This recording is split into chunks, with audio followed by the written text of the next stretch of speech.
Bonsoir. Bonsoir, on vous merci d'être là pour cette dernière conférence du domaine d'études inventé dans l'existant.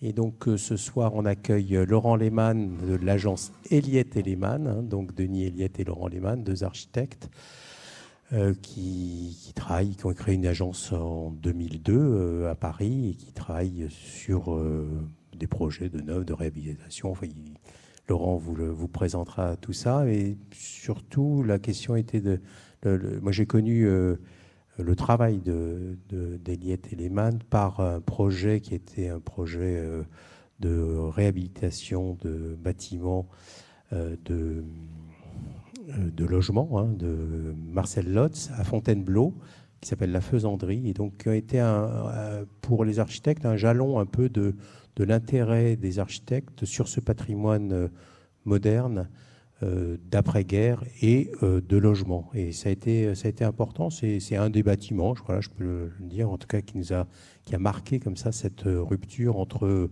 l'intérêt qu'on portait aux bâtiments contemporains et qui étaient plutôt des bâtiments d'équipement public. Et là, on est passé sur les logements. Puis après, vous savez très bien tout ce qui s'est passé sur le travail de la Vassal, notamment, ou d'autres, sur ces bâtiments. Donc ce soir, je crois que Laurent va nous parler de réhabilitation, entre autres, notamment. Et donc je vais lui laisser la parole pour cette conférence. Et puis après, on aura des échanges avec la salle. Merci.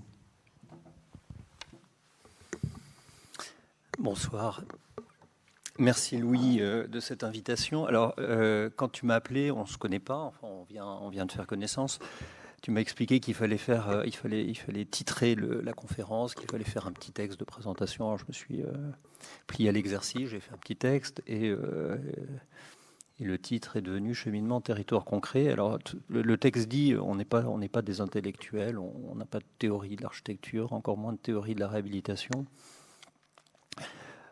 Cheminement territoire concret, c'est très intello, donc je ne sais pas très bien pourquoi j'ai raconté ça, mais disons simplement que on pense avec Denis que notre métier, notre pratique est fondée sur la réalité des choses.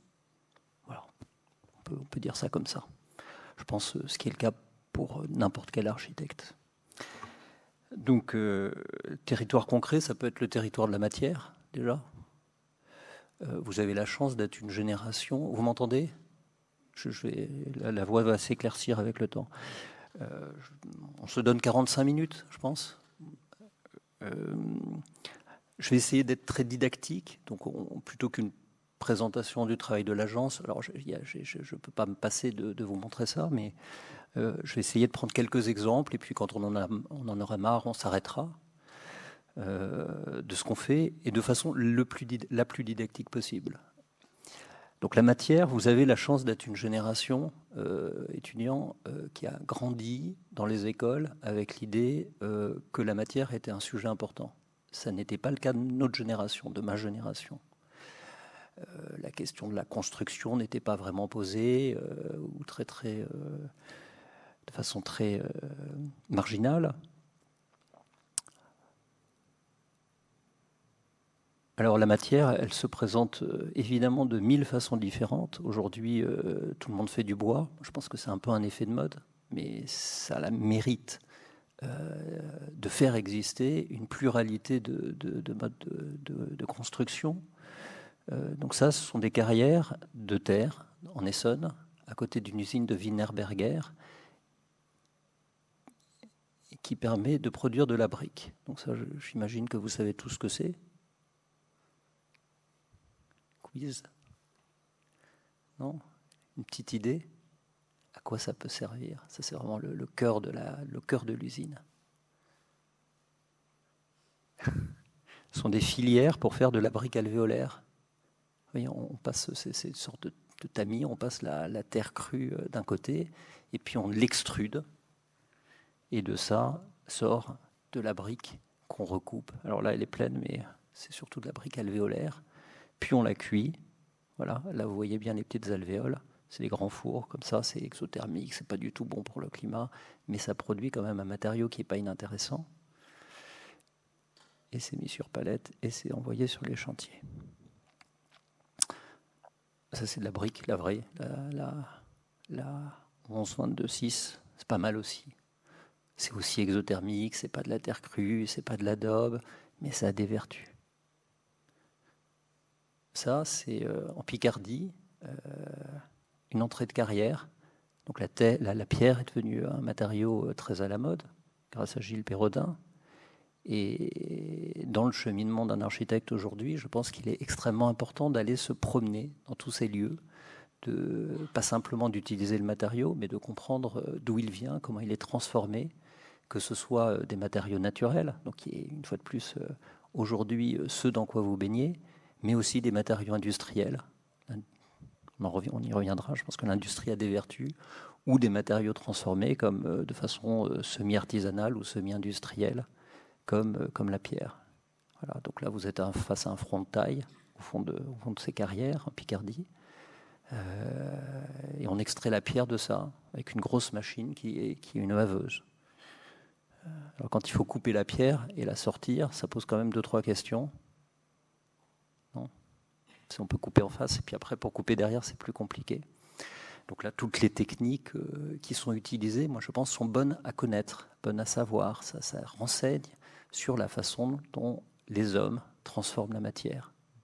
Et les hommes améliorent la façon de transformer la matière, la façon de la mettre en œuvre. Donc là, par exemple, on utilise des coussins de désincarcération hydraulique, des choses qui viennent directement du monde des pompiers, pour faire sauter la première pierre et ensuite venir couper par l'arrière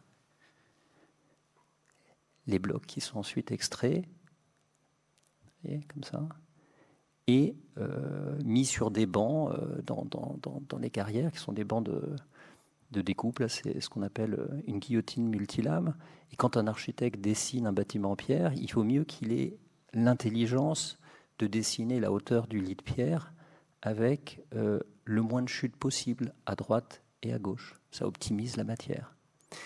Et en fait, cette utilisation, elle dépend de la carrière elle-même, de ses outils, de la taille du banc lui-même. Voilà. Donc aller se balader dans ces lieux, c'est devenir plus intelligent. Et c'est formidable. Et c'est une chance pour notre génération. Ensuite, évidemment, pour exercer notre métier, il faut s'intéresser à l'architecture. Alors, pour s'intéresser à l'architecture, un bon plan, c'est d'aller visiter des œuvres d'architectes. Et de préférence, c'est pas exclusif, mais pas forcément juste des gens à la mode. Pourquoi ? Parce que la mode, elle va, elle vient, elle passe. Elle a un côté parfois éphémère. Donc il vaut mieux aller voir déjà, pour commencer, les œuvres des grands maîtres. C'est intéressant. Et si possible, pas une seule. Et si vous vous intéressez à un sujet, alors là j'ai fait un zoom sur des bâtiments qui sont proches de notre sujet, là, du sujet du studio de Louis, de cette question des bâtiments d'habitation d'après-guerre, qui recèlent une foule d'inventions. Donc là, on est dans un ensemble construit par Marcel Lotz, qui s'appelle Les Grandes Terres, à Marly-le-Roi, voilà, qui ressemblait à ça. Alors, j'ai malheureusement ce matin pas trouvé d'image de l'ensemble aujourd'hui, qui est intégralement boisé. Les tout petits pousses d'arbres que vous voyez là sont devenus des géants. Et c'est un ensemble qui est stupéfiant de qualité. Plus on en voit, plus on en visite, plus on s'y intéresse, plus on comprend le travail, la pensée de ces architectes, plus on se sent porté à réviser son jugement égocentrique, à se dire que d'autres nous ont précédés et que leur travail est absolument formidable et que donc sur ce même sujet qui consiste à retaper des bâtiments de nos prédécesseurs et prédécessrices, il faut être intelligent et attentif. J'ai mis quelques images là comme ça en vrac de gens qui nous ont inspirés. Jean Dubuisson ici à Ténaport, à Cassis. Il n'y a pas de lumière, le ciel est obscurci, c'est un ensemble stupéfiant de qualité. Il faut voir ça, si vous avez la chance. Allez voir Jean Dubuisson, allez visiter l'œuvre qui est en train de disparaître de probablement un des vrais grands maîtres français du XXe siècle. Notre opération de Jean Dubuisson. Et puis, il faut aller voir à l'étranger ce qui s'est fait. Je vous suggère de faire un petit tour à Genève, à Budé, dans le parc de Budé, Georges Jador. Voilà, un architecte qui avait une qualité comme particulière, qui était aussi maître d'ouvrage de ses propres projets. Et c'est quelque chose qui se voit, qui est signifiant dans l'approche qu'on a. D'autres bâtiments, là encore, c'est pas du tout exclusif. Jean Walter, à Paris, des bâtiments en pierre, là aussi, un architecte promoteur très très particulier, très très bizarre et absolument formidable. Et puis après, tous ceux que vous connaissez, que vous avez déjà visités en long, en large et en travers, Fernand Pouillon, évidemment. Fernand Pouillon, toujours, à la Tourette à Marseille, pas sur le Vieux-Port, il faut monter là, à la Tourette. Le travail et le compagnonnage avec le sculpteur Jean Amadou, c'est une chose formidable, formidable. La diversité, l'intelligence de l'usage de la pierre, là, comme ça, comme une sorte de tapisserie en peau de vache. Et puis ceux ou celles avec lesquels on commence à travailler, évidemment, dans sa vie professionnelle. Donc Christian de Villers, ici, pour un projet très très beau, qui est un centre de recherche à Cavaillon, dont les pignons étaient en pierre massive, et pour lequel il avait, à cette occasion, sollicité Gilles Pérodin, que j'avais eu l'occasion de rencontrer à ce moment-là. Gilles, des concours, de tout son travail, un concours perdu à Genève, d'une intelligence folle, et puis des bâtiments comme ça, sorte de ruines modernes à patrimoniaux en Corse, bâtiments livrés, jamais occupés, très très beaux. Et puis après, tout ce qu'on voit dans la ville vernaculaire, à Paris, des appuis de fenêtres à cran. À Paris encore, un petit détail de fenêtre. Voilà. Donc il faut regarder. Alors et après, il faut regarder aussi ce qui n'est pas architecture, évidemment.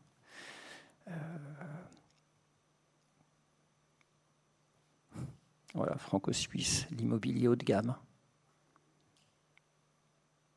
C'est haut de gamme. Pourquoi c'est pas architecture ? C'est une vraie question.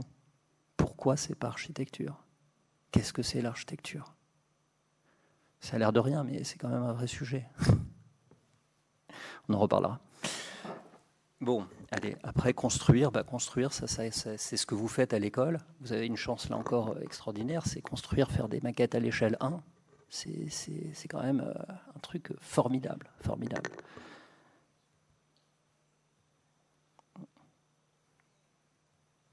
Qu'est-ce que j'ai fait ? Voilà.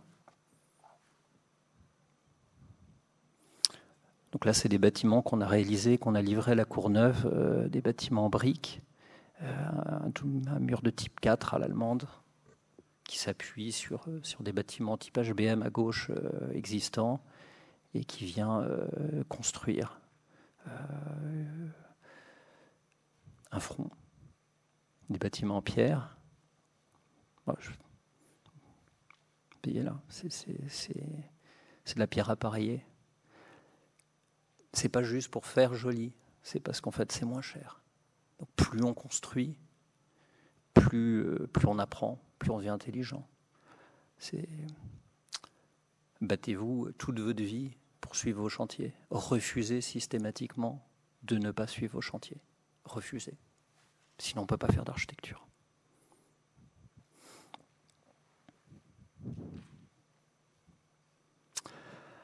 C'est le plan, évidemment.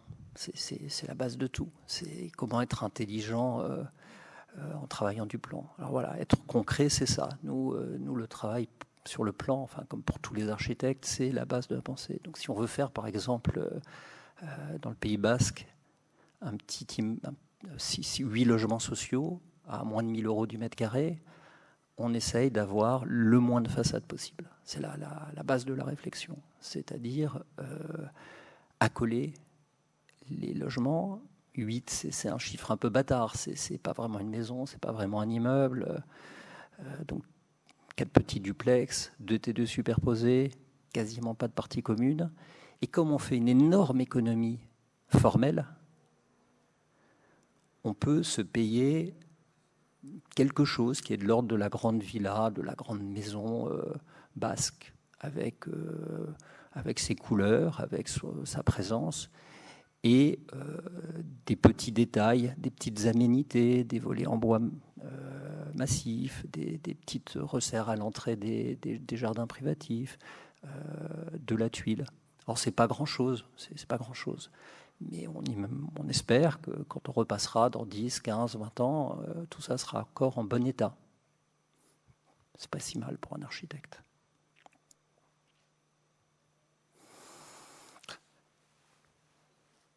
Alors ne pas construire, c'est tous les concours perdus.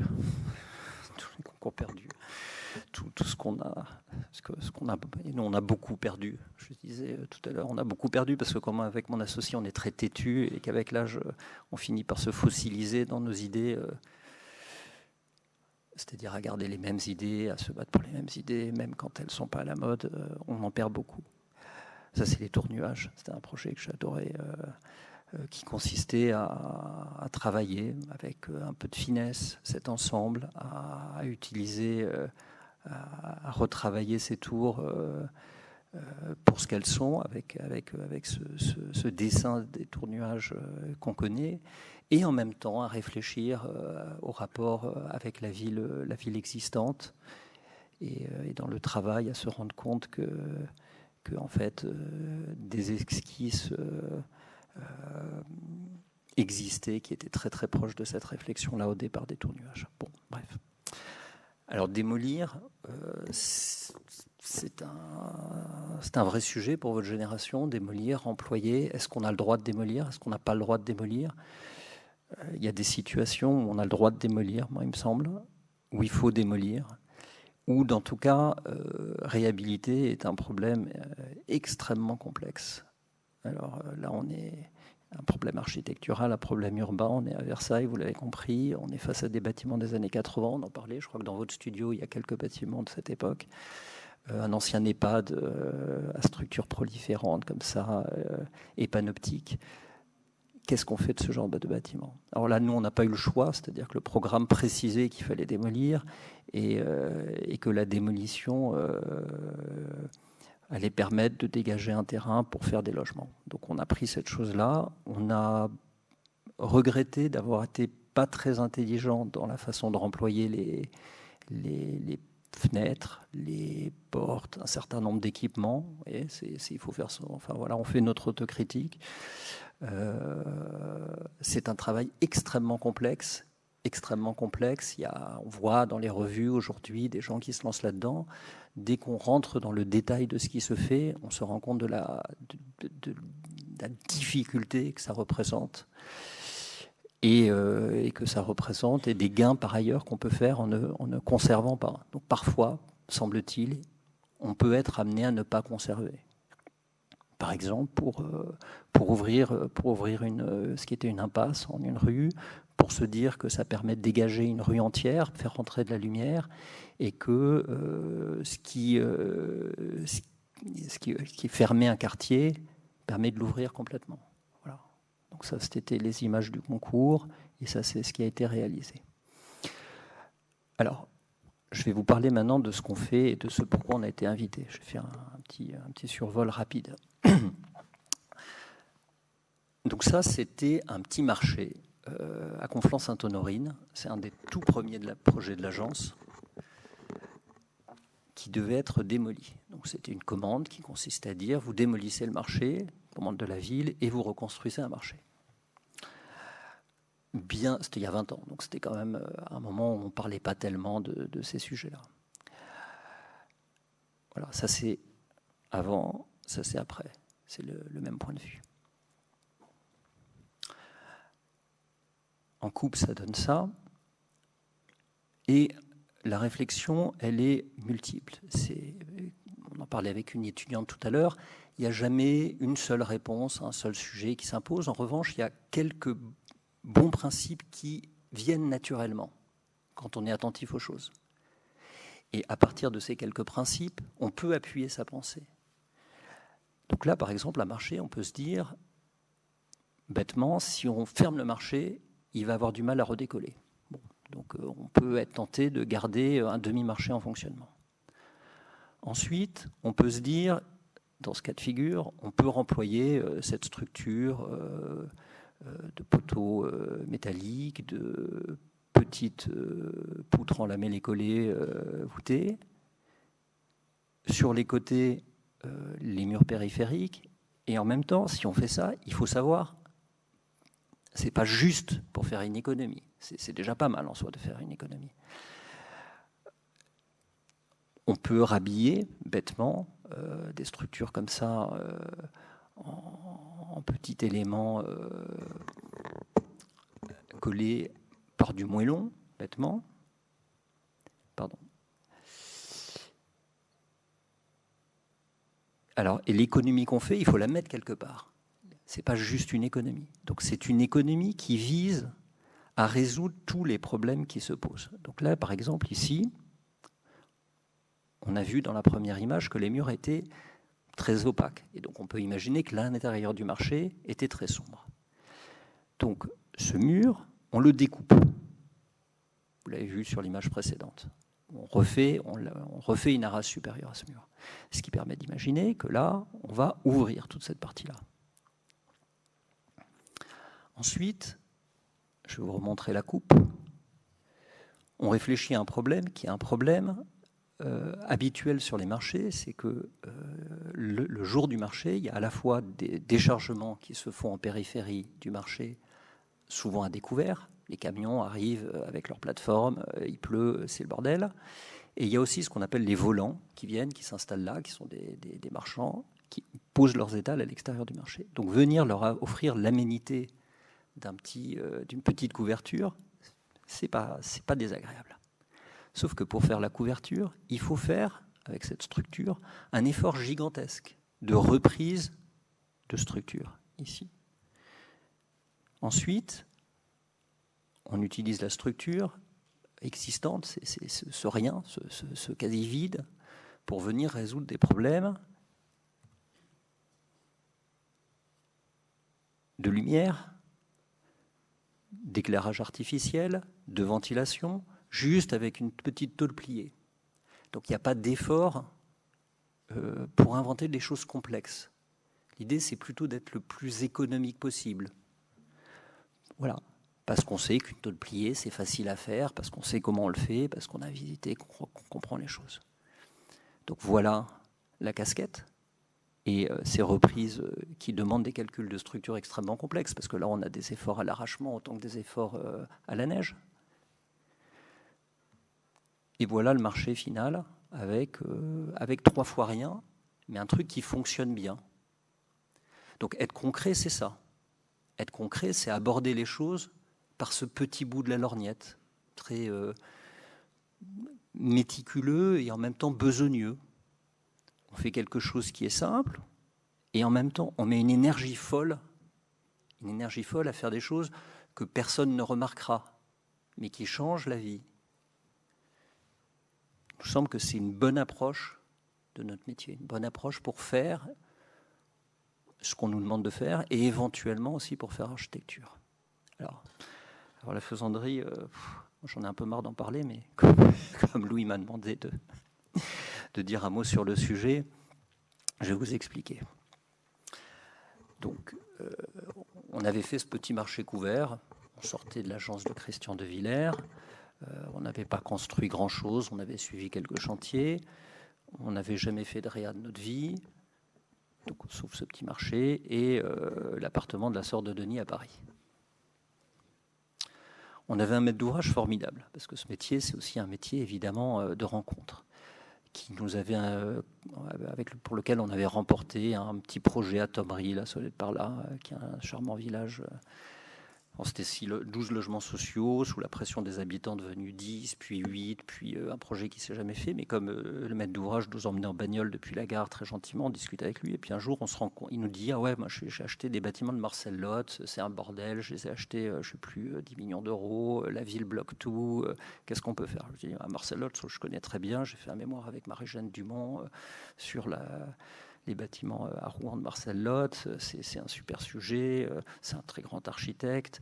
Voilà, c'est ça aussi, c'est à la fois les hasards de la vie et puis l'amitié qu'on peut porter à des figures comme celle de Marcel Lotz. Alors on regarde, on s'interroge et puis on se dit, en fait, c'est pas très très compliqué ce sujet-là, si on l'aborde de la même manière. Voilà. Alors la même manière, ça consiste à quoi? Ça consiste d'abord à regarder les choses et à se dire, ça, c'est magnifique. C'est très important. Ça a l'air de rien, mais vous passez devant, vous rentrez à l'intérieur, vous lisez les rapports des bureaux de contrôle, vous dites, tout ça est à foutre à la poubelle. C'est d'ailleurs ce que tout le monde pensait. En même temps, ces bâtiments, ils sont là.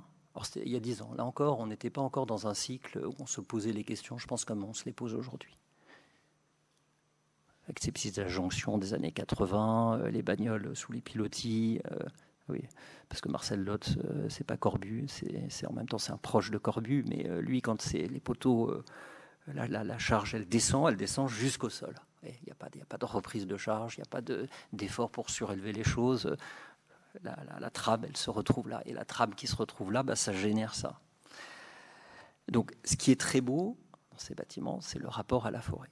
Et donc, on se dit, avant même de penser à toute autre chose, ces bâtiments que tout le monde pensait obsolètes, ils ont une nature intrinsèque qui est absolument formidable et qu'il faut conserver.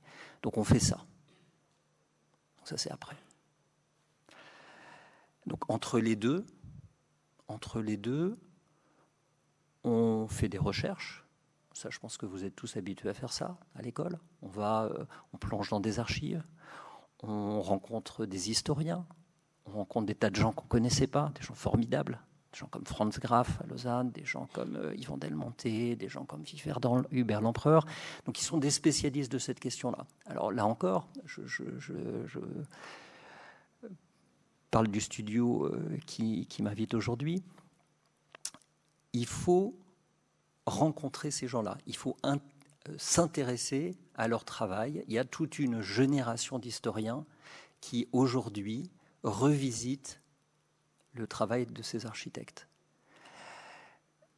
Il faut les lire, il faut les comprendre, et une fois de plus, il faut visiter. Donc il faut comprendre l'intelligence d'un projet comme ça, où tout est intégralement préfabriqué, où tout est super top HQE, d'un étoile, cercal, tout ce que vous voulez, où les matériaux arrivent par rail, où une usine de préfabrication foraine est construite à proximité, où des panneaux préfabriqués dessinés quasiment simultanément au coulage des premières fondations permettent de monter tout ça en un temps express avec un chantier propre. Voilà. J'ai pas le temps de développer là, et puis surtout, c'est pas ce projet-là que j'ai envie de développer ce soir. Mais regarder ça, c'est comprendre pourquoi un bureau de contrôle dit ces bâtiments, ils tiennent pas debout, il faut les démolir, et se dire c'est pas vrai.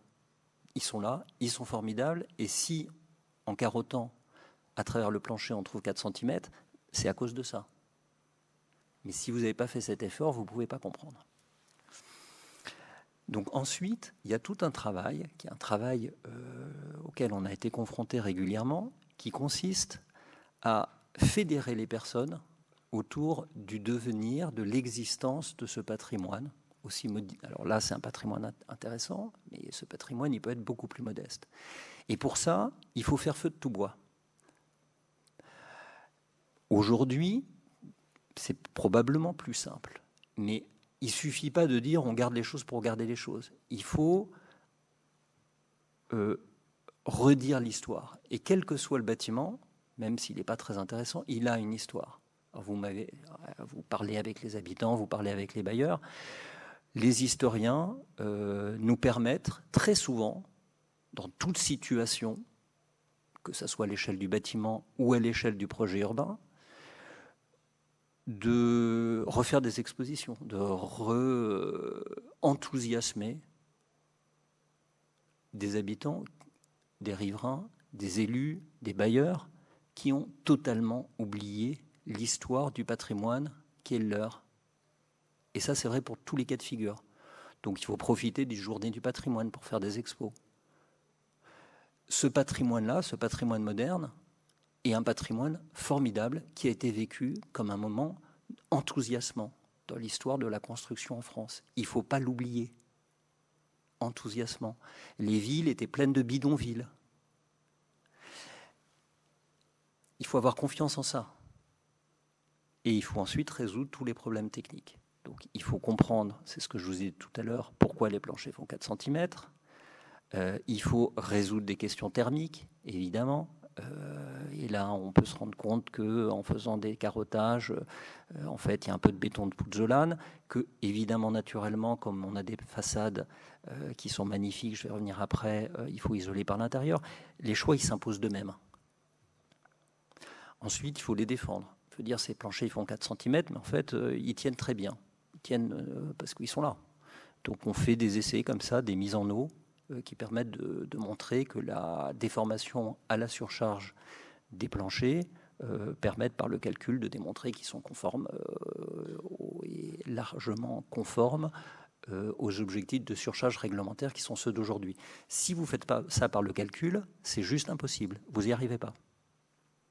Voilà. Ensuite, on fait des essais de simulation d'incendie de façon dynamique pour montrer qu'en fait, ces planchers, donc vous avez les deux nervures superposées, et le vide qui est derrière, c'est excellent.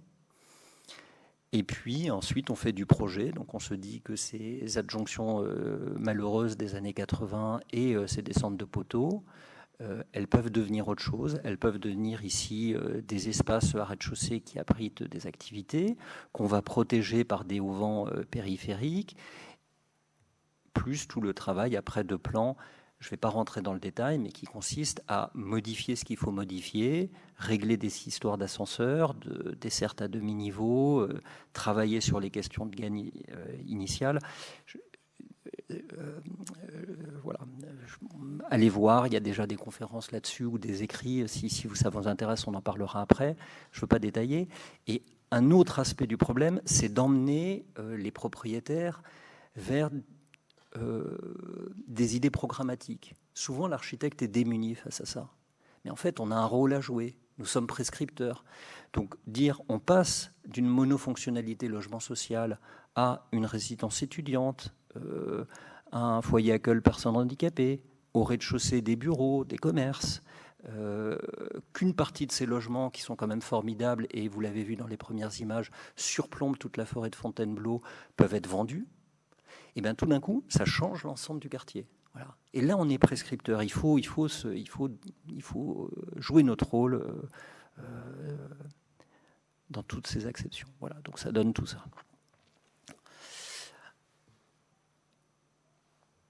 Mais on a gardé le bâtiment. On a gardé ce qui comptait. Alors voilà, ce que je voulais en venir, c'était à ça, parce que je trouve que c'est plus intéressant. C'est plus notre travail avance sur la question de la réhabilitation du patrimoine moderne, moins on est publié. En plus, on ne montre pas notre travail, on n'a pas de site internet, on n'est pas sur les réseaux sociaux, mais plus on a l'impression de se bonifier. Alors ça, c'est des bâtiments d'architectes qui s'appellent Badani-Roux-Dorlu, qui sont à Boulogne-Billancourt. Vous voyez, des grandes ziggourats comme ça, il y a 800 logements. C'était un concours lancé par Paris Habitat, alors ce qui est extrêmement rare. Hein, c'est des concours aujourd'hui sur des opérations comme ça, il n'y en a pas beaucoup. Donc voilà, ça c'est l'image un peu putassière du concours. Vous voyez, alors tout est dans l'ombre, là tout est éclairé, ça clinque. Mais il me semble, ce qu'on voit là, c'est que c'est pareil. Alors pourquoi ? Pourquoi ? Parce que alors, on était en concurrence, il y avait Jamel Clouche qui avait proposé, je crois, de déposer tous les panneaux de béton préfabriqués pour les remplacer par des panneaux de béton préfabriqués noirs, lisses et réfléchissants façon vaisseau furtif. Il y avait deux autres réponses qui consistaient à emballer les bâtiments. Mais quand on voit ça, on se dit, évidemment, on ne peut pas les emballer. C'est juste impossible. Pour plein de raisons. On va revenir là-dessus. Donc il faut les garder, parce qu'en fait, c'est assez fort comme truc, c'est assez puissant. Donc regardez, qui est vraiment la première chose, c'est quand on intervient sur quelque chose, bâti, on essaye de chercher ce qui compte, ce qui est intéressant, ce sur quoi on va s'appuyer, c'est-à-dire ce qu'on va garder. Et il y a toujours quelque chose. Il y a toujours quelque chose. Voilà. Donc là, on est à Boulogne-Billancourt, près de l'île Seguin. Des bâtiments, c'est ces grandes ziggourats, ça fait partie d'un ensemble qui est encore plus vaste. Derrière, c'est le trapèze qui aujourd'hui est largement battu.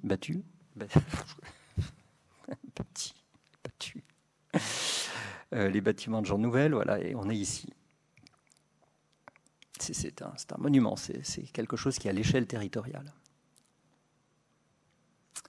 Voilà, alors on fait la même démarche, on va dans les archives, on va fouiller, on va chercher, on trouve ces dessins de Badéniero d'Orlu qui sont hyper forts et qui correspondent exactement à l'image initiale qu'on s'est faite en se baladant entre ces bâtiments.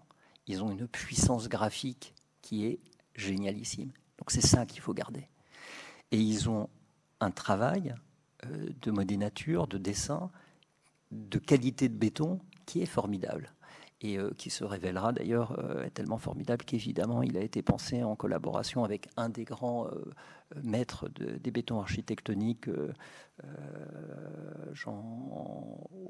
c'était pas Auduit, non, camarade, non, bon, enfin bref, le gars qui a inventé tous les bétons architectoniques et la composition des très très beaux bétons en France à un moment donné. Alors, quand même, la commande, c'est d'isoler. C'est la base. Hein. Aujourd'hui, il ne faut pas dépenser d'énergie, donc il faut isoler les bâtiments. Donc comment on fait pour ne pas remplacer tous les panneaux de béton préfabriqués par d'autres panneaux de béton préfabriqués, ce qui évidemment est une absurdité, est une impossibilité technico-économique et même en termes d'usage absolu. Alors on est en milieu occupé, ce qui n'était pas le cas de la faisanderie. On se rend bien compte que techniquement, aller ici emballer des objets qui non seulement sont beaux, mais en plus représentent des difficultés techniques de capotage qui vont nécessairement conduire à des désordres immaîtrisés, immaîtrisables, et donc à la fin à des procès à vie. Hein, je vous rappelle qu'on est quand même très très responsable de ce qu'on fait, et pour très longtemps. Tout en isolant ces bâtiments. Il suffit de se poser la question, là encore, bêtement. Alors, isoler ces bâtiments, ça veut dire quoi? Ça veut dire, par exemple, remplacer les menuiseries en glasal en fond de loggia.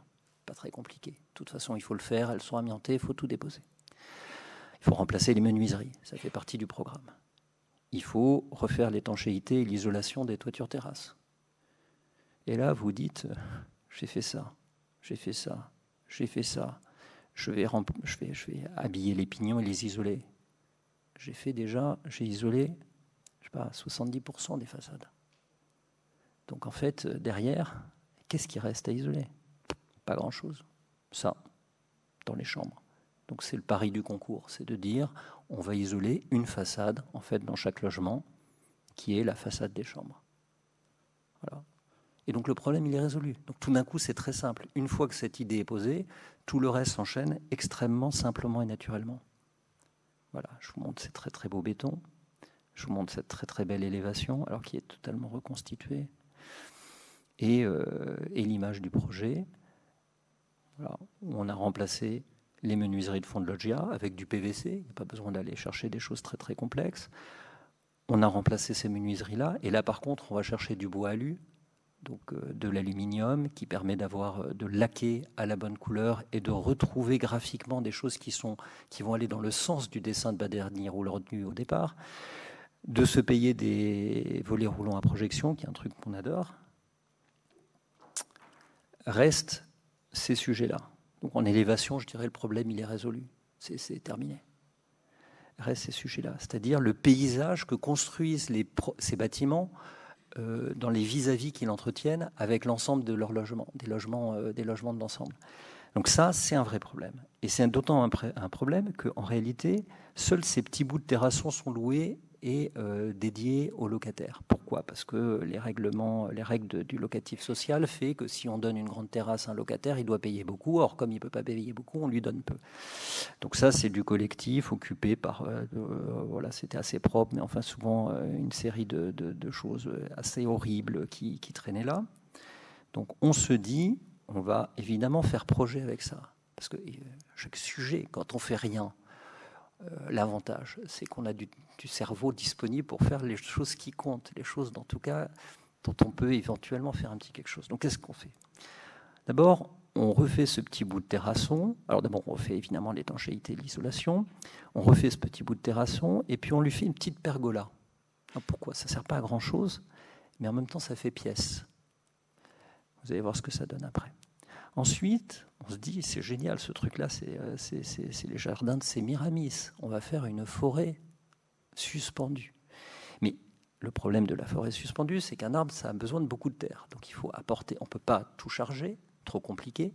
Donc on va mettre des arbres en bac, mais ces bacs eux-mêmes, on ne peut pas les poser sur l'étanchéité et l'isolation qu'on vient de refaire, qui ne sont pas faites pour ça. Traverser l'étanchéité, ce n'est pas une bonne solution. Donc on invente un système, on utilise des poutres, des IPN, qui sont portées de voile à voile, on pose les bacs par-dessus et on les dessine comme un projet complet, technique, complexe, presque technologique, mais en même temps cheap. Voilà, c'est des tôles pliées, soudées, on lui met des petites roulettes pour pouvoir les déplacer, ce qui permet d'éventuellement accéder à l'étanchéité. On fabrique tout ça, on l'envoie en pépinière. Les arbres sont pendant une année cultivés à l'extérieur, puis une année dans les bacs. On choisit les essences, qui devient un autre sujet technique extrêmement complexe. Choix qui est fait avec feu Jean-Claude Hardy, qui est un type formidable. On aime bien travailler avec des horticulteurs, des gens qui ont vraiment un savoir très très précis en matière de végétaux. Et voilà, les petits bacs, ils arrivent.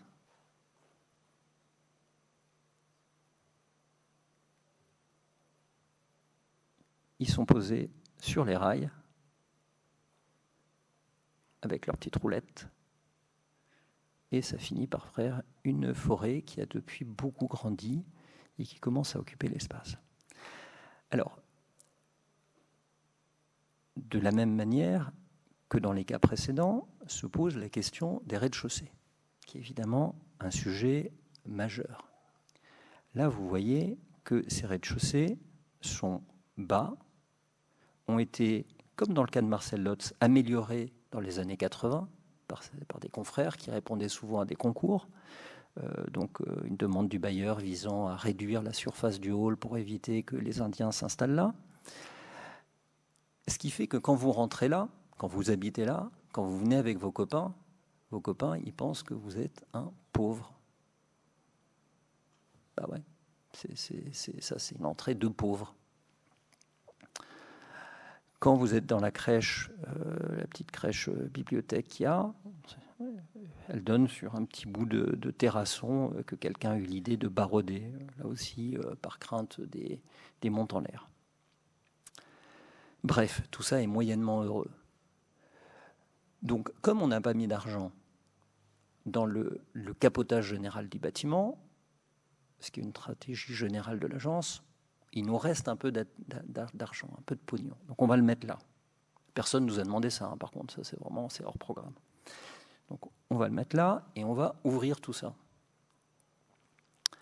Alors, ouvrir tout ça, ça veut dire quoi? Ça veut dire remonter la petite casquette que vous aviez vue qui est en façade, rehausser le faux plafond, et pour rehausser le faux plafond, c'est pas hyper compliqué. Bon, et puis après, mettre des locaux vélos en travaillant le plan. Voilà, ici, dans ces halls qui étaient fermés, réduits et qui ne traversaient pas. Alors, pour rehausser le faux plafond, il faut faire un truc qu'on aperçoit ici, c'est que dans les faux plafs, il y a tout plein de réseaux qui montent ou qui descendent des 15 étages qui sont au-dessus. Donc, il faut dévoyer ces réseaux. Donc, on a passé un an à l'agence à dessiner chaque réseau, repérer chaque réseau, décider si le réseau était déplacé vers le haut, dans la partie du dessus, vers le bas, dans le parking, pour gagner 30 cm, 25 cm. C'est pas énorme. C'est pas énorme, mais à la fin, ça fait ça. Voilà. C'est le même hall, il devient ça. Et comme on a fait un peu d'économie, il nous reste de l'argent pour mettre du comblanchien au sol, pour se payer une jolie boîte aux lettres habillée de chêne, un beau miroir. C'est pas grand-chose, mais tout d'un coup, vous n'êtes plus tout à fait chez les pauvres. C'est différent. Voilà le local vélo, voilà la petite crèche. Alors on remplace son petit bout de terrasson par une vraie terrasse. Et donc pour ça, on fait venir des éléments préfabriqués en béton. Donc ça pèse tout ça quelques dizaines de tonnes. C'est toujours la même stratégie. C'est mettre l'argent, mettre l'intelligence, mettre la volonté sur des points précis et les résoudre avec conviction jusqu'au bout. Voilà, pour avoir ça. Donc ça, c'est la même petite crèche. On a juste refait le sol, repeint, et ça ouvre sur un espace qui n'a plus rien à voir avec l'espace précédent. Et les pignons, il suffit de les rhabiller. Alors les pignons, c'est un problème habituel, c'est-à-dire que souvent les pignons, ils sont en béton coulé. Là, c'était en plus du béton qui était désactivé, qui n'était pas laid. Mais comme les fers sont proches, ils finissent par péter. Ça finit par rouiller, ça finit par péter. Donc là, tout simplement, on vient isoler et rhabiller, là aussi avec des panneaux de béton accrochés. Ce qui est d'un aspect très proche de l'aspect d'origine et en même temps un problème totalement résolu. Mais ça coûte très cher. Donc toutes les stratégies cumulées visent toujours à la même finalité. Bon, ça, je peux vous en dire un petit mot, c'est qu'au-dessus, on a 15 niveaux et pour faire un passage, on avait décidé d'ouvrir sur le côté. Donc ouvrir sur le côté, ça signifie arriver à scier un voile complet régulièrement. Alors, vous le faites en studio, ça j'ai vu, il y a des trucs comme ça, mais dans la pratique, c'est pas si simple. D'abord, il faut trouver un ingénieur structure qui est prêt à vous accompagner. Et puis, en fait, pour faire ça, il faut doubler la structure, il faut faire une poutre retroussée qui mange dans la part du dessus, donc il faut vider la part du dessus, il faut le réduire, et puis il faut y arriver. Voilà, tout ça, ça donne ça.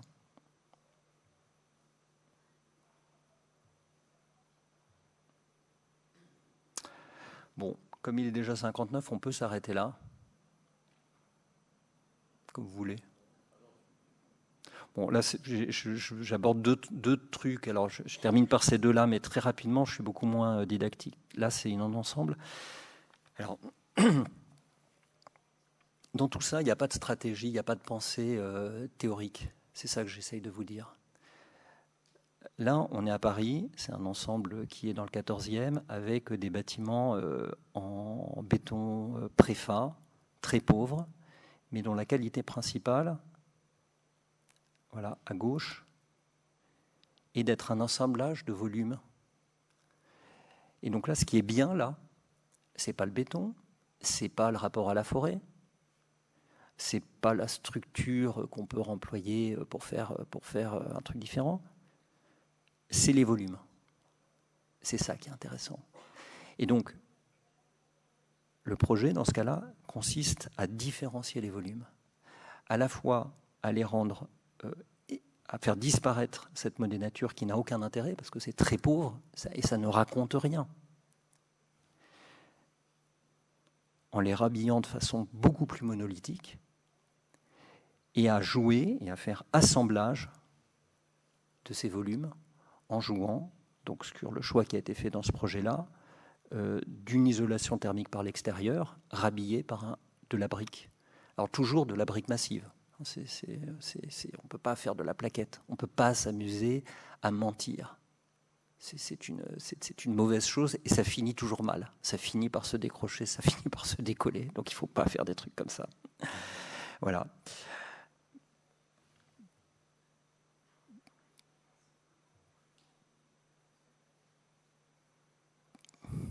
Je passe rapidement. Voilà, on fait des essais. Dans tous les cas de figure, on commence toujours par faire des protos, à faire un appartement témoin en phase étude, à décider voilà, la couleur du joint, la couleur de la brique, pour arriver à ce genre de résultat qui, mis en œuvre de façon systématique et homogène, génère quelque chose d'extrêmement puissant. Et puis, dans le travail, impossible à décrire, ça demanderait une conférence complète, toute une série d'actions sur les halls d'entrée, sur les transparences, sur les mises à niveau. Il y a des halls, par exemple, qu'on rabaisse de 1,50 m, ce qui est un effort inouï. Alors là, on fait l'inverse, c'est tous les réseaux des concessionnaires, ils étaient dessous, donc il faut les renvoyer ailleurs. Ça oblige les locataires à passer par des escaliers externes pendant la durée, pendant plusieurs mois, pendant un chantier. Mais tout ça ayant pour finalité de rendre les choses dignes. On crée des locaux OM à l'extérieur qui participent de la délimitation des espaces dans un ensemble qui était très peu délimité, très flou.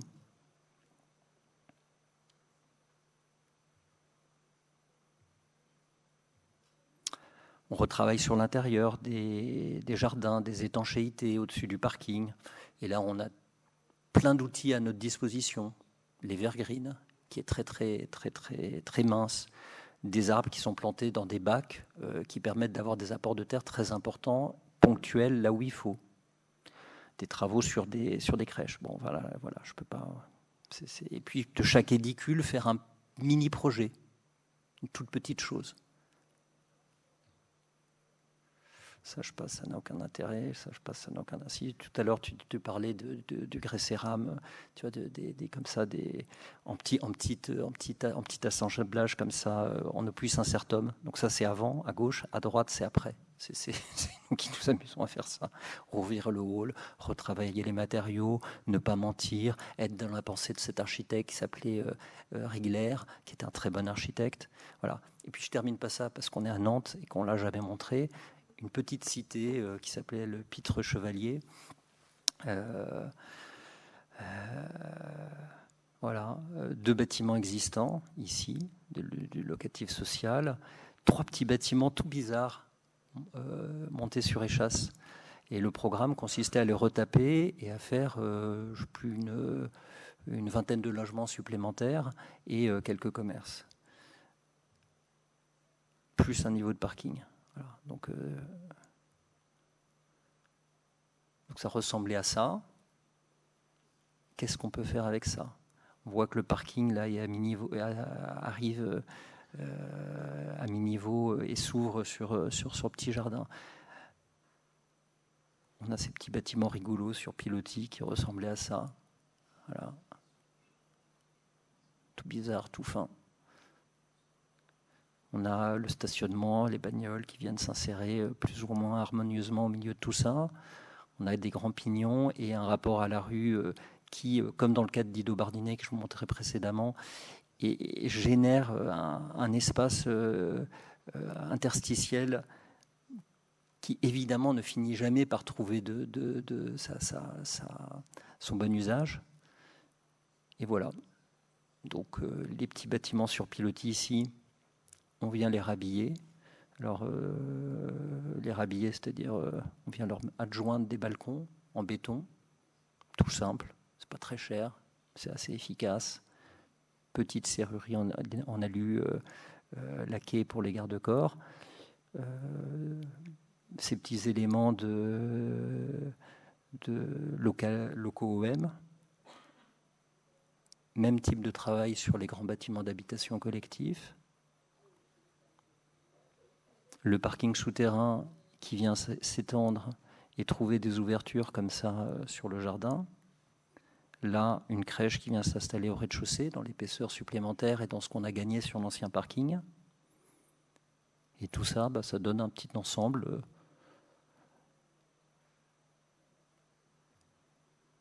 voilà, avec des commerces, avec des espaces de dessert qu'on rhabille en granit flammé. Et voilà.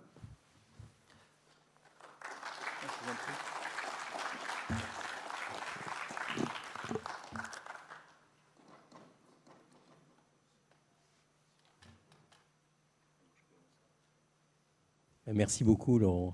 C'est vraiment intéressant. Bon, très effectivement pour les étudiants du studio de Mathieu et moi et Nolwenn, ça parle beaucoup. Enfin, j'espère que ça va leur parler beaucoup sur la question de la valeur du trait. Je pense que c'est ça qui est vraiment important. C'est-à-dire qu'effectivement, même si tu as vu ce qu'on fait à l'atelier, voilà, on va pas jusqu'à ce détail-là, bien entendu, mais on essaye de faire comprendre effectivement que le trait, il a une valeur, et en tout cas, il n'a pas seulement une valeur économique, il a une valeur symbolique, et qu'il faut en prendre compte. Bon, on va passer à quelques questions, si vous en avez. On peut faire circuler les micros. Qui est-ce qui veut démarrer? Allez, Marie. Moi, j'ai une question en fait. Est-ce que chaque projet est vraiment unique et on repart à zéro à chaque fois, ou finalement, est-ce que quand même vous accumulez une connaissance et une expertise sur ce patrimoine-là qui fait qu'à chaque fois vous repartez pas de zéro mais de un peu plus, ou voilà. Je sais pas si je suis très claire. Mais... Si, bien sûr. D'abord, on a des gimmicks, comme tous les archis. Donc, par exemple, maintenant, nos locaux OEM sont systématiquement habillés de ces petits modules de briques et même les bâtiments neufs. J'ai quelques images après sur les bâtiments neufs qu'on construit, on utilise la même chose. Pourquoi? Parce que quand on maîtrise bien un truc, en fait, d'abord, comment dire,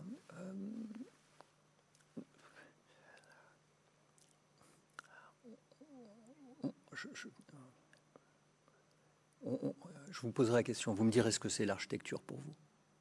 Je vous dirai ce que c'est pour moi.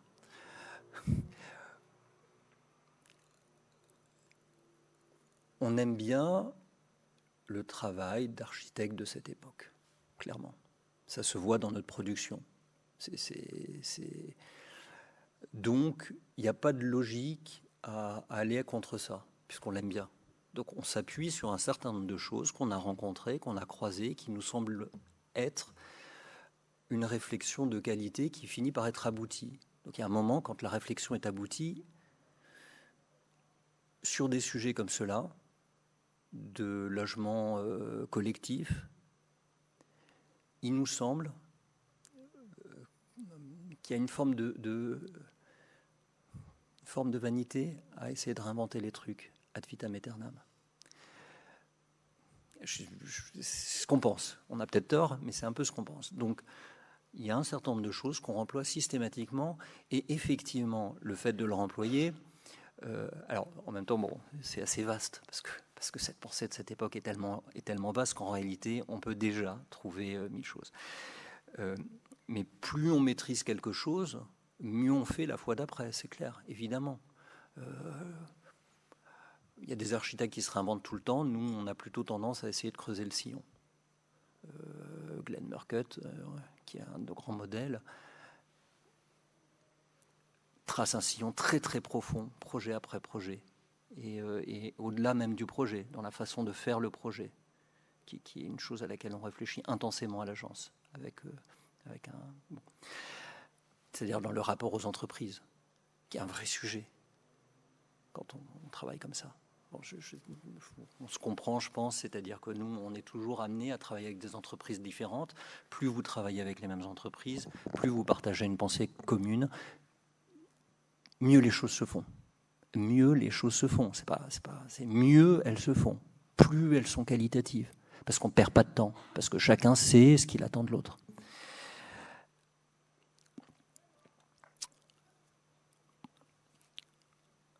Ensuite, tous ces cas de figure sont différents. La petite cité Bois-le-Prêtre, d'autres projets que je n'ai pas montrés, très simples, à Saint-Cloud, je montrais le petit hall d'entrée, ne sont pas des projets faits par des grands maîtres.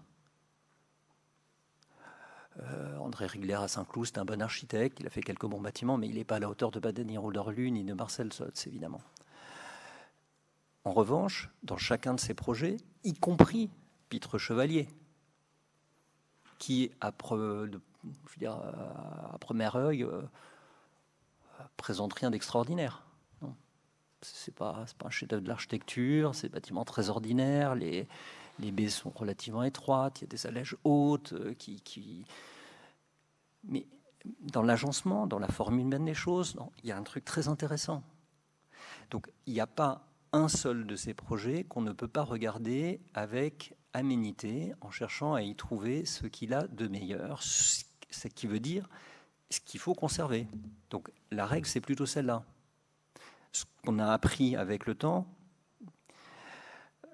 on n'a pas commencé par faire une théorie de ce qu'on voulait faire. on a mis longtemps à comprendre ce qu'on faisait, qui est la même chose pour les bâtiments neufs de l'agence, qui consiste à ça, comprendre ce qui compte. Alors en fait, c'est plus compliqué quand on fait un bâtiment neuf, parce qu'on peut s'appuyer sur moins de choses. Mais quand il y a un truc qui est déjà là, c'est formidable, parce qu'il y a toujours un truc bien. Et donc, quand on regarde ces bâtiments de cette période, une fois de plus, je limite le champ, qui sont mal menés, mal entretenus, mal aimés, il faut les nettoyer. Mais le premier jour, pas à la fin. Il faut les nettoyer dans votre cerveau. Si vous les nettoyez dans votre cerveau, tout d'un coup, vous vous rendez compte qu'il y a des trucs bien, qu'il y a un truc intéressant. Il faut chercher ce que c'est. C'est forcément, mais il y en a forcément un. Il n'y a rien qui soit totalement indigne. C'est pas possible. Ne serait-ce que parce qu'il y a des gens qui ont vécu là et qu'on ne peut pas accepter l'idée que tout soit totalement indigne. Mais il y a toujours un truc bien. Donc, le nettoyage, c'est le premier jour, au moment où vous vous promenez, avant même de réfléchir à quoi que ce soit. C'est ça qui compte. Donc, ce qu'on a appris, c'est ça. C'est ce qui était une évidence est devenu plus qu'une évidence, un réflexe, une recherche. Et une fois qu'on a ça, on tire le fil. C'est-à-dire, tout ça, c'est de la somme de résolution de petits problèmes, de petites aménités. Pour répondre au programme, isolation thermique, pour résoudre un problème d'OM, et ça c'est un problème général, c'est-à-dire les OM, c'est un truc qui est toujours mal géré. Or, vous passez tous les jours devant le local OM, ça pue, c'est mal foutu. Pourquoi est-ce qu'on est condamné à aller foutre son sac de déchets dans un endroit qui pue et qui est horrible? Il n'y a pas de raison. Donc voilà, donc on résout ce problème, on le résout simplement. Les locaux vélos, c'est pareil. Le hall d'entrée, évidemment, ça c'est le sujet majeur. On n'a pas le droit de passer à côté de ce truc-là. Sinon, on passe à côté de tout. Donc de toute la somme de ces petites choses, on finit par faire projet. Assez simplement, c'est une série de choix, c'est une série de choix économiques aussi. Donc nous, il y a 10 ans, effectivement, on a monté un bureau d'études d'ingénierie, EL Ingénierie, qui est un truc très modeste. Nous, on travaille à 8 dans le même local de 60 mètres carrés depuis 20 ans, comme tout le monde, enfin comme beaucoup d'entre nous. Donc avoir un bureau d'études d'ingénierie, ça veut dire quoi? Ça veut dire pouvoir répondre à des appels d'offres où il y a besoin d'un bureau d'études et d'un architecte. Voilà, comme ça on répond, c'est sur le papier, c'est bon. Mais on veut faire une chose, nous, c'est pas l'ingénierie qui nous intéresse. On se pense comme des constructeurs, pas comme des ingénieurs, comme des constructeurs. Par contre, on pense qu'on doit pouvoir décrire nos ouvrages. Donc la fréquentation de tous ces bâtiments, de toutes les archives, de tous ces architectes, ça clairement, c'est une vraie leçon. En fait, j'aurais dû parler plus près du micro, je ne sais pas si vous m'avez peut-être pas du tout entendu, je suis désolé. En plus je parle bas. Tous ces bâtiments sont souvent décrits, donc ce qu'on appelle le descriptif, le gros œuvre, menuiserie, étanchéité, etc., en 10 pages. Alors, vous êtes étudiant, ça vous paraît normal. 10 pages, vous lisez, les fondations sont comme ça, la structure est comme ça, les menuiseries seront comme ça, etc. Il y a 10 pages, tout est dedans. Aujourd'hui, quand vous travaillez en équipe complexe, avec un bureau d'études structure, un bureau d'études fluides, un bureau etc., l'auditeur HQE, le thermicien, le paysagiste, vous finissez avec des pavés épais comme ça, plus les labels, là, HQ, etc. Vous finissez avec des pavés comme ça. Mais là-dedans, il y a 10 pages qui comptent. Or, comme à la fin, on n'a plus le temps de tout lire, puis quand on fait une correction, qu'on envoie la correction au bureau d'études en question, il vous renvoie le truc avec une correction, mais c'est pas la bonne, et puis il a oublié de corriger ce qu'on lui a demandé de corriger. Donc vous faites ça 10 fois, puis à la fin vous lâchez, puis vous vous retrouvez sur des chantiers où vous avez géré. Donc là, on le fait nous-mêmes. On le fait nous-mêmes, comme les architectes ont toujours fait. Si vous n'êtes pas capable de décrire les choses que vous construisez, Parce qu'on ne construit pas nous-mêmes, c'est quand même un truc, je ne sais pas si on vous a dit, on ne construit pas nous-mêmes, c'est d'autres qui construisent, donc il faut leur donner les outils de médiation, les plans, les machins, les perces et les descriptifs pour dire comment ils doivent construire. Si vous n'êtes pas capable de décrire vous-même les ouvrages, c'est-à-dire de savoir comment les tâches s'enchaînent, si le parquetteur arrive avant le peintre ou après le peintre, si les plaintes doivent être posées à tel moment, faites pas ce métier, quoi. Faites pas ce métier, parce que vous finissez par être des dessinateurs de façade. C'est pour ça que je vous dis, il faut suivre les chantiers, parce que par ailleurs, ça ne s'invente pas. C'est-à-dire, c'est pas l'école qu'on apprend ça, c'est en suivant des chantiers, c'est en grandissant, c'est en faisant des erreurs, donc plus vous apprenez ça. Donc, décrire les choses, 1, et 2, savoir combien ça coûte. Je sais peut-être pas, je crois que je vous l'ai dit. J'ai parlé d'argent. J'ai dit qu'on faisait des économies. Au départ, remployer les choses, pour nous, ce n'était pas un objectif de CO2. C'est un objectif économique. Mais ça le reste. C'est-à-dire, en réalité, dans le monde du bâtiment, comme dans n'importe quelle activité humaine, tout est subordonné à des questions économiques. Tout. Sauf projets emblématiques surfinancé. Nous, ce n'est pas le cas. On n'a aucun de ces projets-là et un truc surfinancé fait par un élu qui décide de faire un truc super en payant un architecte à la mode. Enfin, ou un architecte très talentueux qui fait venir. Voilà. Tout ça, c'est dans des tarifs normaux. Donc, c'est très important de savoir combien les choses coûtent. C'est extrêmement important. Sinon, on ne peut pas faire d'arbitrage. Sinon, on décide des choses, puis ensuite, on y a un économiste qui vous dit combien ça coûte. Donc voilà, donc le travail, ce qu'on a appris, c'est ça. C'est se focaliser sur ces questions-là, comprendre ce qui compte, résoudre les problèmes, savoir combien ça coûte, c'est-à-dire comment on les fait, et de tout ça, faire architecture. Parce que le résultat n'est pas que la somme des parties. Et ce type de méthode, en soi, ne préjuge en rien de la qualité du bâtiment final. Or, on a la prétention, en tout cas l'espoir, de continuer à faire architecture. Voilà. Donc, ce n'est pas juste une somme de solutions, c'est quelque chose qui, mis en ordre, finit par faire projet. Voilà. Alors, vous ne m'avez pas dit ce que c'était pour vous faire architecture. Pour moi, c'est assez simple. 1, ce n'est pas tout à fait ce pour quoi on est payé, puisque nous, on est payé pour être des professionnels du monde de la construction, jusqu'à ce que l'IA nous remplace.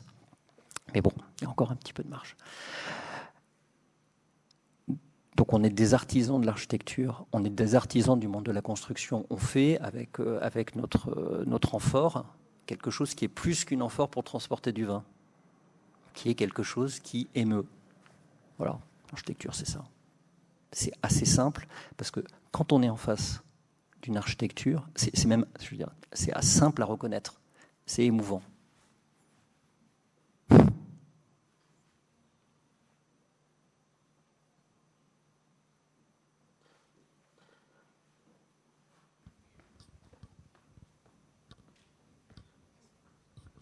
Bonsoir. Merci pour votre intervention. Moi, j'ai 2 questions. J'en ai une, effectivement, vous travaillez sur un patrimoine qui est assez particulier de la construction du mouvement moderne, qui est assez décrié, qui n'est pas forcément... vous m'entendez ? Oui, toi, tu travailles sur un bâtiment ? Non, vous travaillez sur des bâtiments comme ça. Je me demande si jamais vous faites de la médiation, en tout cas de l'accompagnement auprès des habitants, sur le fait que, justement, vous défendez que le bâtiment ne va pas changer de perception malgré l'investissement que les offices HLM vont faire. C'est quelque chose que je trouve très louable, mais c'est vrai que les gens ont tendance parfois, et les élus aussi, à attendre que les choses changent. Et donc, c'est vrai que de défendre un investissement pour que les choses ne changent le moins possible, je trouve ça louable, mais c'est pas forcément accepté. Ou je me demande, voilà, est-ce que vous avez eu des réactions un peu particulières là-dessus ? Et j'avais une autre question qui fait sûrement l'objet d'une autre conférence, j'imagine. Donc, je vous la pose quand même, vous n'êtes pas obligé d'y répondre. Je sais que vous avez cité comme référent des constructeurs, donc des architectes constructeurs, mais qui étaient eux-mêmes leurs propres constructeurs aussi. Je sais que c'est une démarche que vous avez vous-même entreprise. Est-ce que vous pouvez nous dire comment est-ce qu'aujourd'hui on peut le devenir. C'est assez rare, c'est des choses qu'on n'aime pas trop les promoteurs, et c'est la première fois, en tout cas pour moi, que je rencontre un confrère promoteur. Alors promoteur, enfin maître d'ouvrage, pas constructeur. Ce qui là pour le coup est strictement interdit par l'ordre. Ce qui est une connerie d'ailleurs. Je veux dire.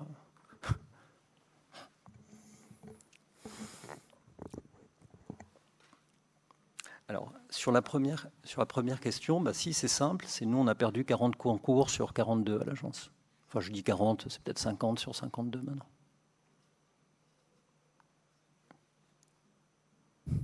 Parce que par ailleurs, pour les bâtiments neufs, on fait pareil. Donc on en a beaucoup perdu. Mais bon, voilà, c'est comme on a toujours eu à peu près du travail, qu'on est toujours à peu près mort de faim, mais quand même qu'on n'est pas mort de faim complètement, on a continué. C'est une des raisons pour lesquelles on est devenu maître d'ouvrage. Parce qu'à un moment, on avait tellement plus de travail qu'on s'est dit qu'on allait se l'inventer nous-mêmes. Ce qui est une idée pas naturelle, surtout quand on n'a pas un rond. Et normalement, ça ne marche pas. Bien sûr, il y a de l'accompagnement avec les habitants. De toute façon, aujourd'hui, c'est réglementé. C'est-à-dire que quand vous faites des réa, vous êtes obligé Alors, ça dépend des cas. Mais enfin, il y a souvent des votes des habitants sur les projets pour qu'ils donnent leur avis. Parce que souvent, c'est lié à des augmentations des loyers, même s'il y a des diminutions de charges. C'est compliqué. Je n'ai pas de réponse simple là-dessus.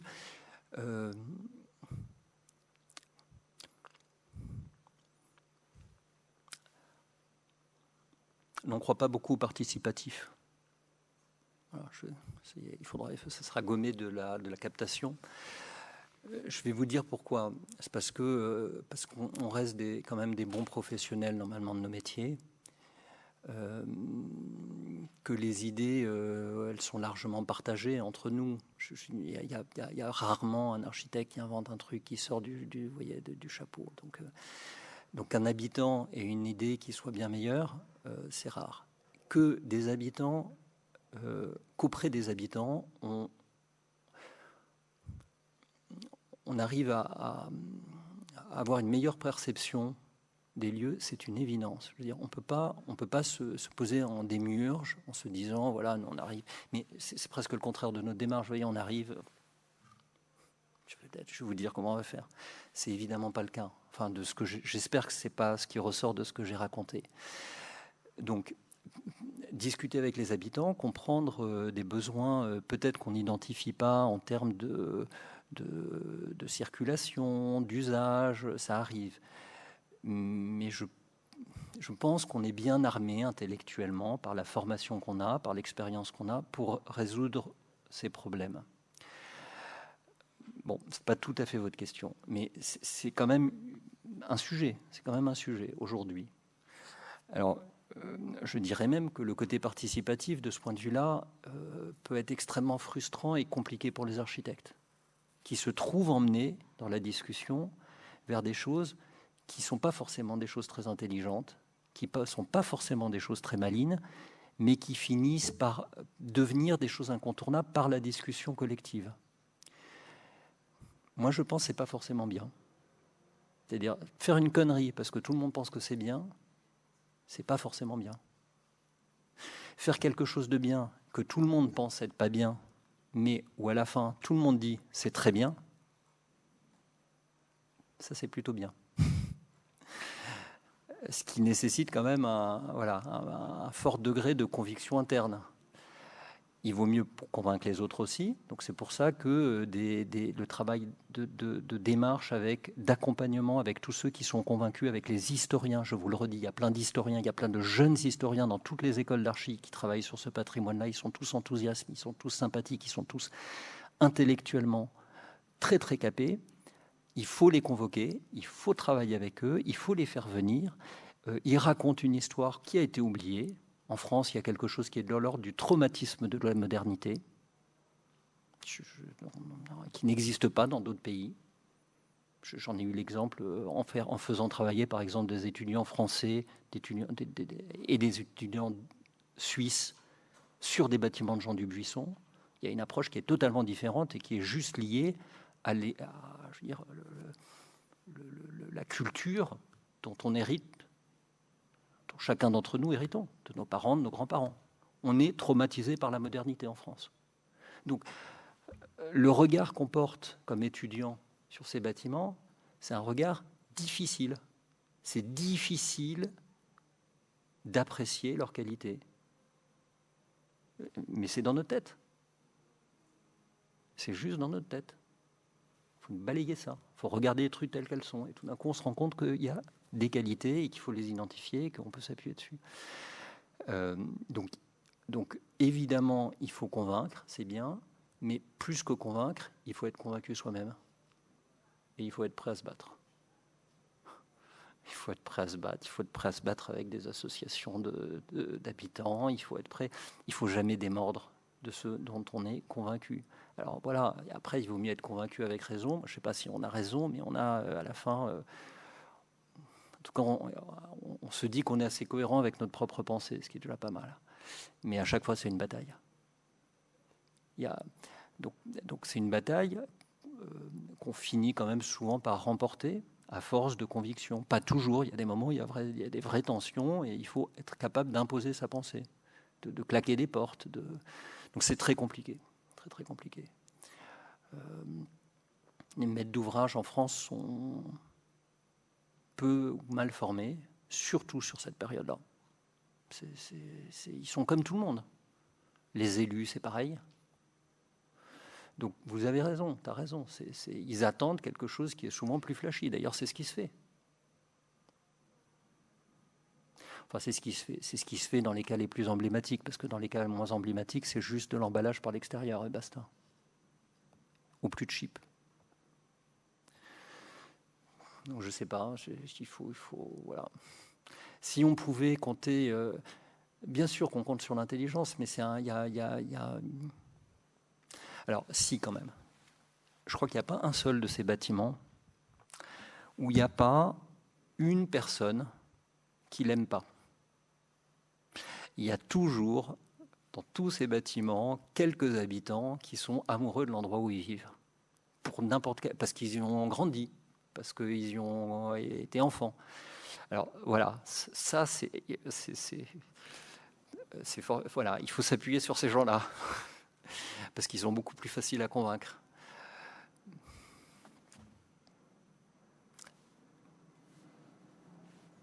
Bon, après le travail d'architecte, maître d'ouvrage, que dire, pour nous, c'est vraiment le prolongement de tout ça. C'est un sujet en soi très compliqué qui vise à faire sauter tous les verrous effectivement, qui sont des verrous intellectuels, mais aussi des verrous financiers qui grèvent le monde de la construction. En même temps, tout ce qui était valable il y a 2-3 ans l'est plus aujourd'hui. C'est tellement compliqué, le panorama est tellement éclaté que c'est compliqué, c'est vraiment pas facile. Mais voilà, oui, ça vise à faire ça. Bon, c'est pas compliqué, hein. Tu fais une personne morale maître d'ouvrage, une personne morale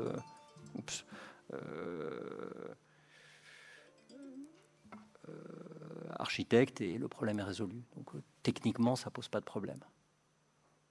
Après, ce qui est plus compliqué, c'est que c'est quand même un vrai métier, qu'il faut le faire avec beaucoup d'attention et qu'il faut savoir pourquoi on le fait. Voilà, si c'est juste pour gagner de l'argent, ça n'a aucun intérêt. Si c'est pour le faire comme Georges Vador ou Fernand Pouillon ou Jean Walter, c'est plus intéressant. La leçon qu'on a de tous ces gens-là qu'on a croisés intellectuellement, qu'on a beaucoup regardé avant de franchir le pas, donc je veux dire, on y a pensé pendant 20 ans à ces sujets-là, c'est que ça se voit. Donc je ne sais pas si dans notre production là, livrée, ça se voit. Je ne sais pas ce que les critiques qui ont visité en pensent. Mais bon, c'était le premier projet à Versailles. Il y en a un autre en livraison. Après, je ne sais pas s'il y en aura d'autres derrière. Pour nous, c'est une évidence. C'est une évidence que ce qu'on produit sous ce format-là, on ne l'aurait jamais fait dans un autre format. On a un niveau de qualité avec les mêmes contraintes de prix et de prix de vente en particulier, donc le même cadre que les autres maîtres d'ouvrage en France. Je pense qu'on a produit des choses qui sont mieux, de notre point de vue. Donc on est content de l'aventure. Voilà, mais c'est pas simple.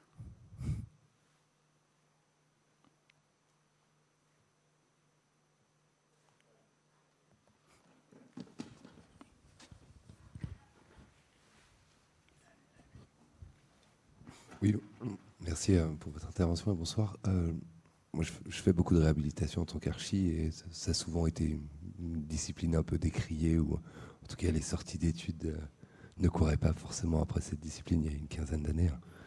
Et vous avez dit quelque chose que je trouve très intéressant sur, en fait, quand on rénove, on identifie des problèmes, on trouve un moyen de les résoudre et finalement on déroule ce fil où on se retrouve avec une somme de problèmes à résoudre. Et moi, je m'interroge beaucoup sur comment on fait architecture quand on réhabilite et comment vous le ressentez, comment vous le défendez aussi auprès de vos maîtres d'ouvrage, au-delà du caractère technicien qui est nécessaire quand on réhabilite, qui nécessite un diagnostic extrêmement précis. On arrive tout de suite dans des échelles qui ne sont pas les échelles de production d'un bâtiment neuf où on commence par un concours au centième, etc. Enfin, et oui, comment vous, d'un seul coup, vous retrouvez ce plaisir de faire architecture et en faisant la synthèse de choses qui, à la base, sont plutôt très techniques et parfois un peu disgracieuses en plus. Bon, après, je pense que c'est...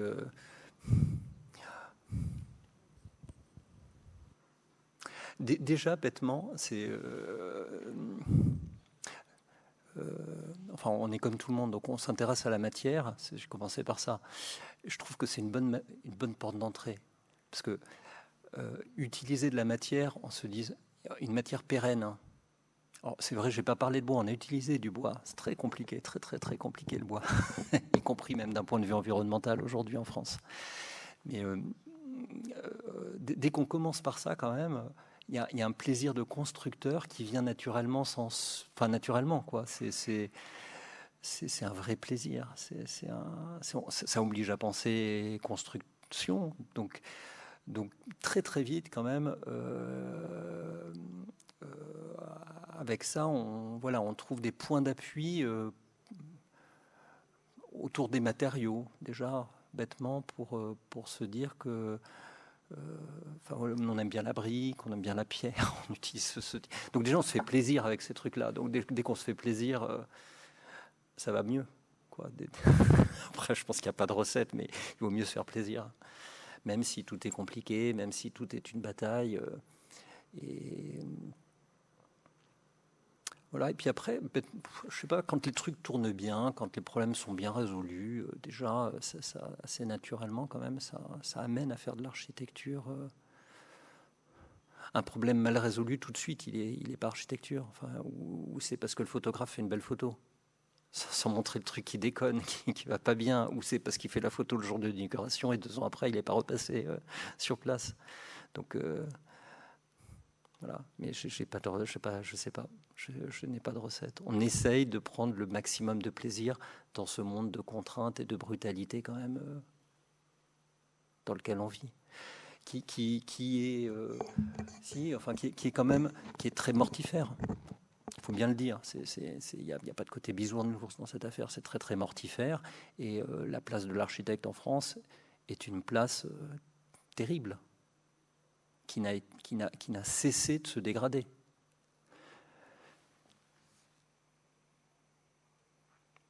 Vous voyez, le premier projet de Marcel Hotz à Fontainebleau, c'est un des moments où se joue notre avenir. Ce programme, qui était un programme pilote du ministère de la Reconstruction, sous Eugène Claudius Petit, qui n'était pas n'importe qui, a été un moment déterminant dans la construction en France, où le corps des ingénieurs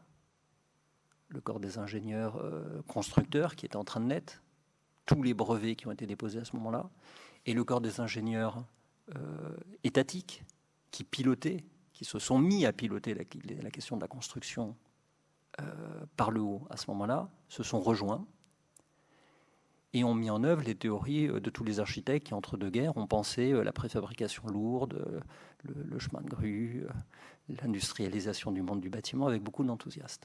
Ils en ont été les premiers écartés, évidemment. Et par la suite, la technicité croissante a fait qu'on a été dépossédé, on s'est laissé déposséder de ce qui était nos savoirs, nos prérogatives, l'économie du projet, le descriptif. Avant la Seconde Guerre mondiale, ça n'existait pas. Les architectes en tant que tels n'existaient pas, il n'y avait pas l'ordre des architectes, puisque c'est Pétain qui l'a créé. Mais Enfin, c'est écrit sous Pétain. Moi, je ne suis pas historien, j'ai le droit de dire des conneries. Mais quand même, il y avait une liberté dans le monde des architectes et des prérogatives qui ont parfaitement disparu. Nous, à l'agence, on a comme ça quelques textes épinglés à l'agence qui montrent ça.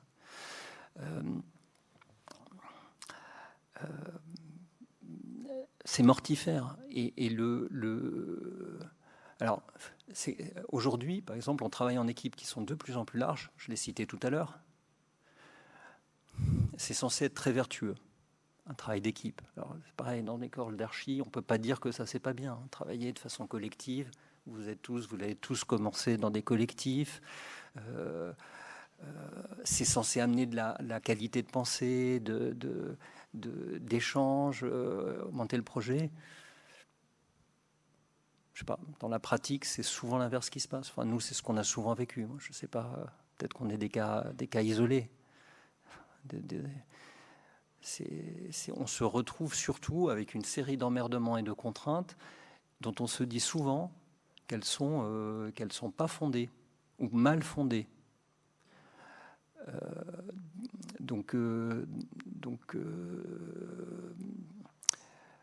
Tout ça pour dire, juste par rapport à ta question, je me suis un peu éloigné, mais pas tant que ça, que plus on rapatrie nos prérogatives, plus on est convaincu de ce qu'on sait,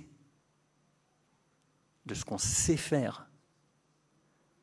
Et ça, c'est avec l'expérience, parce que plus on en fait, plus on est convaincu quand même qu'on ne pense pas si mal. Le premier bâtiment, on fait des erreurs. Le premier chantier qu'on suit, on ne sait pas très bien. On est un peu. Puis le deuxième, puis le troisième, puis le quatrième. Puis après, on est à la retraite, parce que comme on ne construit plus maintenant. Mais bon. Vous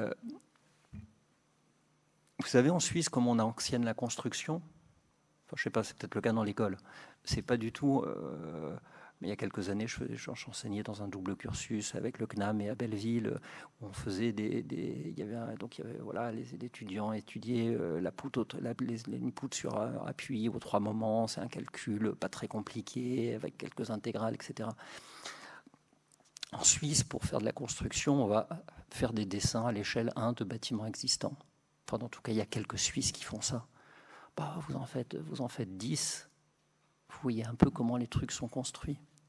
C'est pas tout à fait la même chose que de lire des plans sur des revues d'archi. Ne serait-ce que parce que parfois les plans sont trompeurs et parce que les coupes sont choisies. Donc, aller dessiner les choses bêtement, c'est un super bon exercice. Plus on fait ça, plus on construit, plus on est convaincu qu'on sait, on doit être convaincu que c'est nous qui donnons là. Que c'est nous qui disons à l'ingénieur structure ce qu'il faut qu'il fasse, que c'est nous qui disons au thermicien quel est le bon résultat de calcul. Je les ai achetés avec l'ingénierie, je les ai achetés les logiciels de calcul. J'avais même un centralien qui faisait ça à l'agence. Je veux dire, il ne faut pas rêver. C'est à la fin, c'est un gars sous-payé, une personne sous-payée qui rentre votre bâtiment dans le truc. Il n'y a pas les masques, il n'y a pas les ombres, les fenêtres ne sont pas au bon endroit, les ouvertures ne sont pas exactement où elles devraient être. C'est un truc qui est rentré comme ça dans la machine. Le résultat, il est... Donc, il faut avoir du bon sens. Si vous isolez bien un bâtiment, il va être isolé. Voilà. Il ne faut pas chercher des performances, il faut se battre contre les labels à la con. Je ne suis pas contre les labels, c'est bien, et même les normes. Parce que s'il n'y en a pas, c'est n'importe quoi. Parce que le monde de la construction, de toute façon, en France, est tiré vers le bas.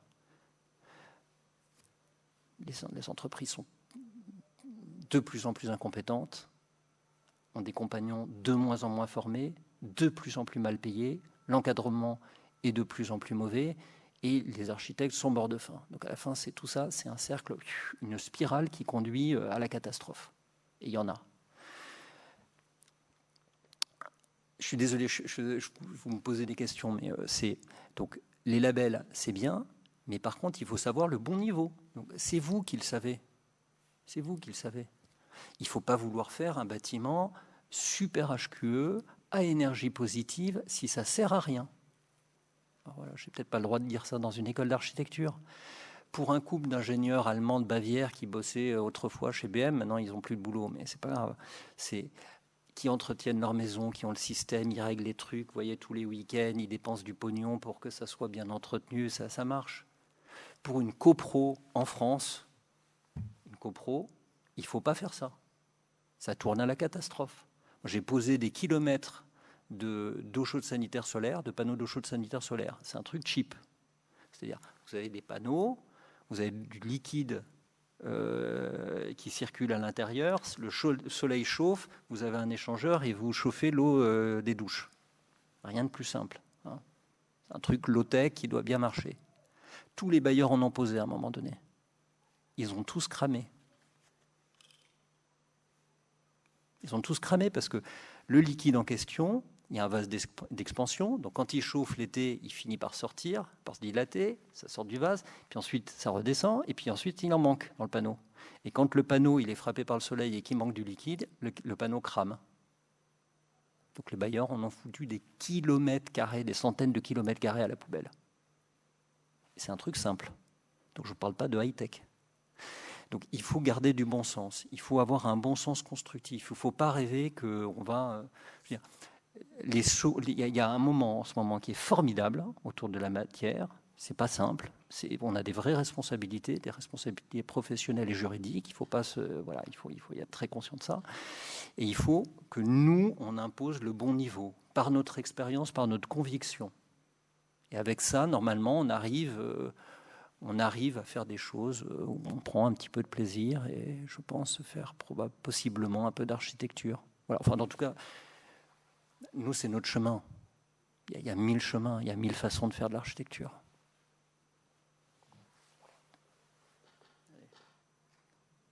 Il est hyper tard. Je ne sais pas s'il y a encore d'autres questions, mais on va peut-être conclure. Merci beaucoup, Laurent, de cette intervention qui était très à propos dans le domaine d'études, dans nos studios projets, etc. Je pense que pour les étudiants, quel que soit leur cursus, je pense que c'est important d'avoir toutes ces... Voilà, c'est pas des recettes du tout, mais c'est cette approche que je dirais assez philosophique, en fait, sur la question de construire. Et ça, c'est important. Donc, merci à toi. Et puis, voilà, c'était la dernière du DE1, mais il y en aura d'autres l'année prochaine. Le cycle de conférences continuera. Voilà, merci. Merci de l'invitation.